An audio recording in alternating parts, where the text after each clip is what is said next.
Ben Bulben and the Burren. My brother and I on the rocky Burren moonscape, skipping from stone to stone in Yeats country, careful not to fall between the cracks.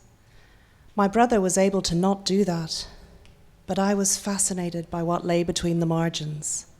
Thousands of microscopic botanical beauties, the whole world on a pinhead, perfection in microspection. Depression and anxiety, but I've come to call them what they feel like for me: profound grief and utter terror.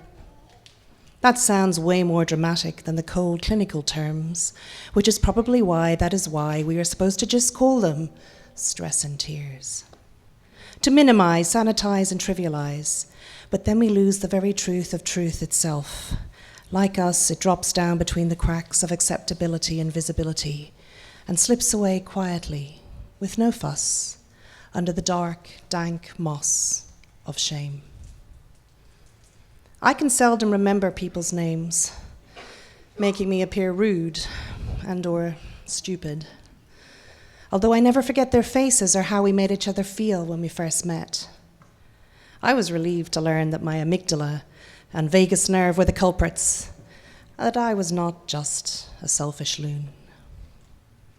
I've long ago given up on competition. What's the point of being in it if you haven't got a hope of winning it? And that's when the winners amp the pressure up and call you a loser for not signing up. I won the day I realized every winner needs to trample the souls of a dozen losers to feel whole. So I stayed home and wrote a poem.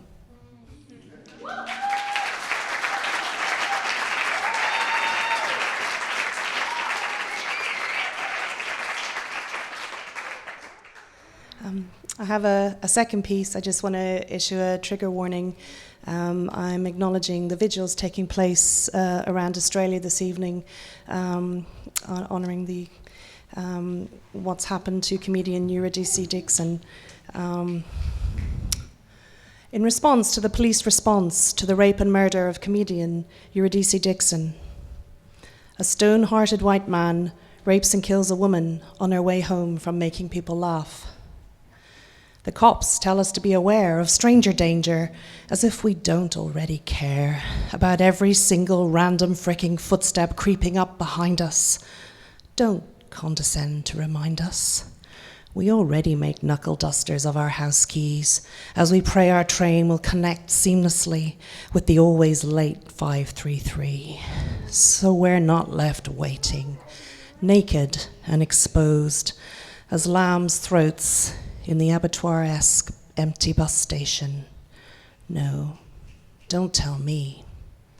Don't tell me. Tell the stone-hearted white man.